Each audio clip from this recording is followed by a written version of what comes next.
Morning everyone. नमस्कार, शुभ प्रभात।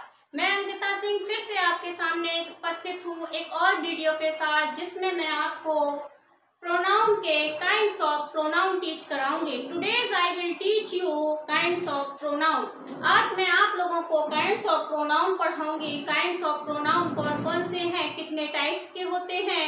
तो आइए स्टार्ट करते हैं kinds of pronoun. Video start करने से पहले एक रिक्वेस्ट है, आप वीडियो को लाइक जरूर कर दें, ज्यादा से ज्यादा लोगों के पास शेयर करें, सब्सक्राइब करें। आइए देखते हैं काइंड्स ऑफ प्रोनाउन कौन कौन से हैं। How many types of counts of pronoun, kinds of pronoun कितने होते हैं और कौन कौन से हैं। तो काइंड्स ऑफ प्रोनाउन आपके देयर आर, 2 बार आर लिख दिया है, ये रॉन्ग है। There are 10 kinds of pronoun. There are 10 kinds of pronoun. Kinds of pronoun कितने होते हैं? 10 होते हैं। There are 10 kinds of pronoun.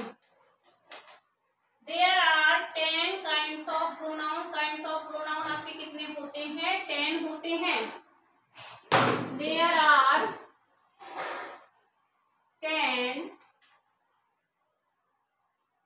There are 10 kinds of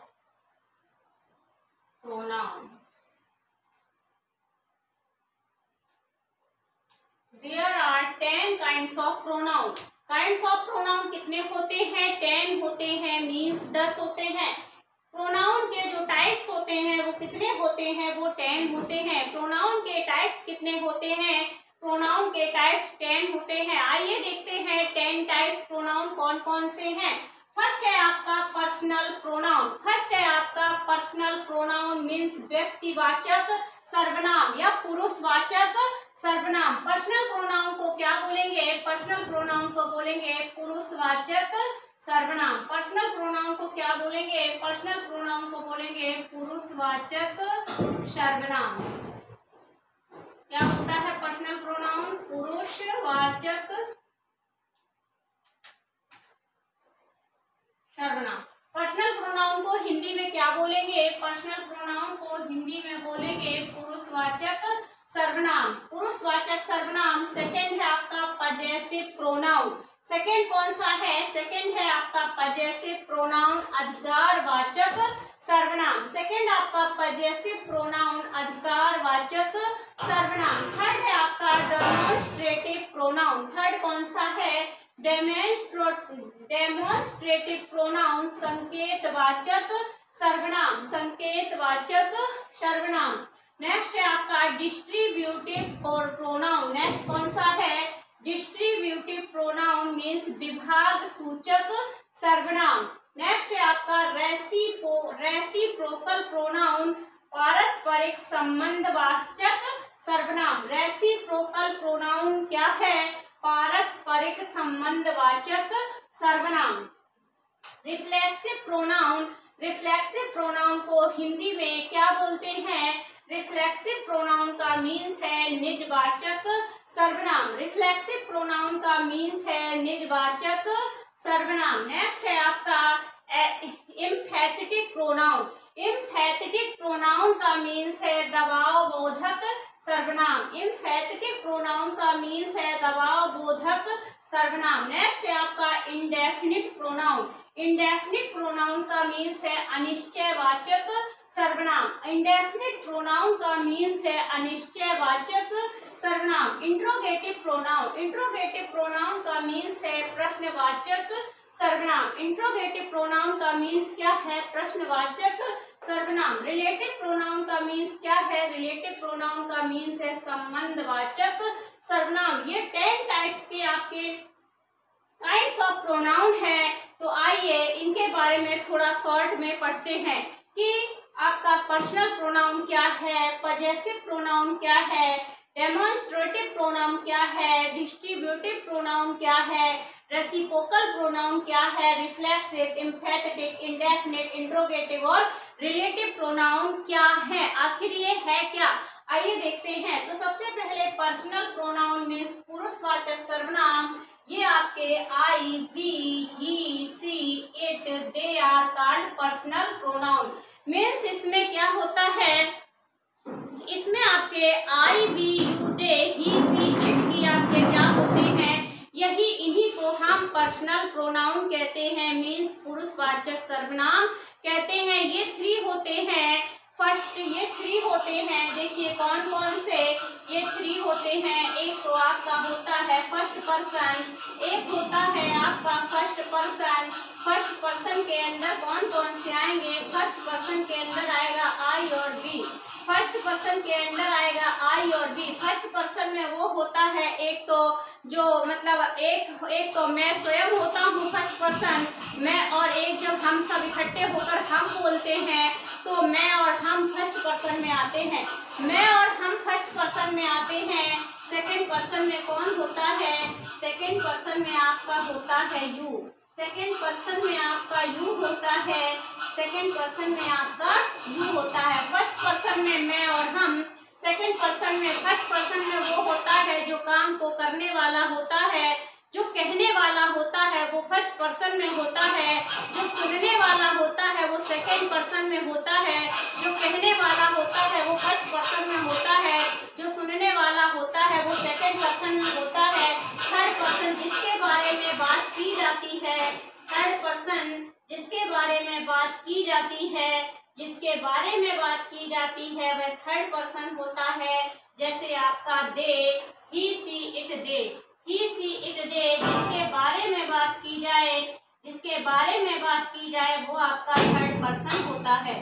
जिसके बारे में बात की जाए वो आपका थर्ड पर्सन होता है। तो अभी आपको समझ में आ गया होगा, फर्स्ट पर्सन मैं और हम, सेकंड पर्सन फर्स्ट पर्सन जो कहने वाला होता है वो फर्स्ट पर्सन, जिससे बात कही जाती है वो सेकंड पर्सन मीन्स यू, जिसके बारे में बात कही जाती है वो third person means he, she, it और दे। ही, सी, इट और दे ये आपके थर्ड पर्सन में आएंगे। ही, सी, इट और दे ये आपके थर्ड पर्सन में आएंगे। तो आपको पर्सनल प्रोनाउन समझ में आ गया होगा। नेक्स्ट आपका पजेसिव प्रोनाउन, अधिकारवाचक सर्वनाम। अधिकारवाचक सर्वनाम में क्या है, माइन, अवर, योर्स, हिज, हर्स, देयर्स ये आपके अधिकारवाचक सर्वनाम में आएंगे। डेमोन्स्ट्रेटिव प्रोनाउन, संकेतवाचक सर्वनाम, this, that, these, those, such, the, some means संकेतवाचक सर्वनाम वो सर्वनाम होते हैं जिनके थ्रू हम किसी भी वस्तु की तरफ संकेत करते हैं। जैसे मैंने कहा ये देखो पेड़ है, वो देखो पंखा है, वो देखो लड़की है, तो हम संकेत करते हैं। अगर कोई वस्तु पास में होती है तो उसके लिए हम दिस का यूज करते हैं। अगर कोई वस्तु दूर होती है तो हम उसके लिए दैट का यूज करते हैं। दिस, दैट, दीज, दोज ये आपके संकेतवाचक सर्वनाम हैं। अगर वो प्लूरल है तो उसके लिए दिस की जगह दीज यूज करेंगे। और आपका अगर कोई वस्तु इस पास में है तो उसके लिए दीज यूज करेंगे प्लूरल में। अगर कोई वस्तु दूर है तो उसके लिए प्लूरल में दोज का यूज करेंगे। नेक्स्ट है आपका डिस्ट्रीब्यूटिव प्रोनाउन। डिस्ट्रीब्यूटिव प्रोनाउन विभाग सूचक सर्वनाम, ईच, एवरी, आइदर, नाइदर और नन होते हैं। ईच, एवरी डिस्ट्रीब्यूटिव प्रोनाउन कौन कौन से होते हैं, ईच, एवरी, आइदर, नाइदर और none. Each, every, either, neither, none reciprocal pronoun. Reciprocal pronoun पारस्परिक संबंधवाचक सर्वनाम, इसमें ईच अदर और वन अनदर आते हैं। इसमें ईच अदर और वन अनदर आते हैं। नेक्स्ट है आपका रिफ्लेक्सिव प्रोनाउन, निजवाचक सर्वनाम। रिफ्लेक्सिव प्रोनाउन निजवाचक सर्वनाम, इसमें my self, our self, your self, your self, him self, her self, it self ये आपके किस में आएंगे, निजवाचक सर्वनाम में आएंगे। नेक्स्ट है आपका इम्फेथेटिक, नेक्स्ट है आपका इम्फेथेटिक प्रोनाउन। इम्फेथेटिक प्रोनाउन दबाव सूचक सर्वनाम, ये इसमें भी माई सेल्फ, आई के लिए माई सेल्फ, बी के लिए अवर सेल्फ, ही के लिए हिम सेल्फ और दे के लिए देम सेल्फ, सी के लिए हर सेल्फ, इट के लिए इट सेल्फ का यूज होता है। नेक्स्ट है आपका इंडेफिनिट प्रोनाउन। इंडेफिनिट प्रोनाउन अनिश्चयवाचक सर्वनाम, इसमें somebody, nobody, anybody, everybody, someone, no one, everyone, something, nothing, everything means इसमें somebody, nobody, anybody ये पर्सन के लिए आएगा, समथिंग, नोथिंग, एनीथिंग ये थिंग्स के लिए यूज होंगे, किसी भी वस्तु के लिए यूज होंगे। नेक्स्ट है आपका इंट्रोगेटिव प्रोनाउन, प्रश्नवाचक सर्वनाम, इसमें आपके आएंगे who, whom, which, when, why, where, how, ये आपके आएंगे इंट्रोगेटिव सर्वनाम में। नेक्स्ट है आपका relative pronoun, relative pronoun means संबंधवाचक सर्वनाम, इसमें आएगा हु, whom, whose, which और that, ये आपके आएंगे रिलेटिव प्रोनाउन मीन्स संबंधवाचक सर्वनाम में। मैंने आपको काइंड्स ऑफ प्रोनाउन शॉर्ट में पढ़ा दिए। अगर आपको इसका डिटेल वीडियो पढ़ना हो तो आप हमारा नेक्स्ट वीडियो मिस ना करें, उसमें हम आपको एक एक प्रोनाउन को अच्छे से एक्सप्लेन करेंगे, डिटेल में पढ़ाएंगे हम आपको, ताकि आपको एक एक प्रोनाउन अच्छे से समझ में आ जाए। पर्सनल प्रोनाउन को आप इन सारे प्रोनाउन में कोई कंफ्यूजन क्रिएट ना हो, आप सारे प्रोनाउन को मिक्स ना करें, तो आपकी कंफ्यूजन को, आपके डाउट को दूर करने के लिए हम डिटेल वीडियो लेकर आएंगे। तो प्लीज आप मेरा नेक्स्ट वीडियो मिस ना करें, लाइक करें, शेयर करें, सब्सक्राइब करें। Thank you, have a nice day.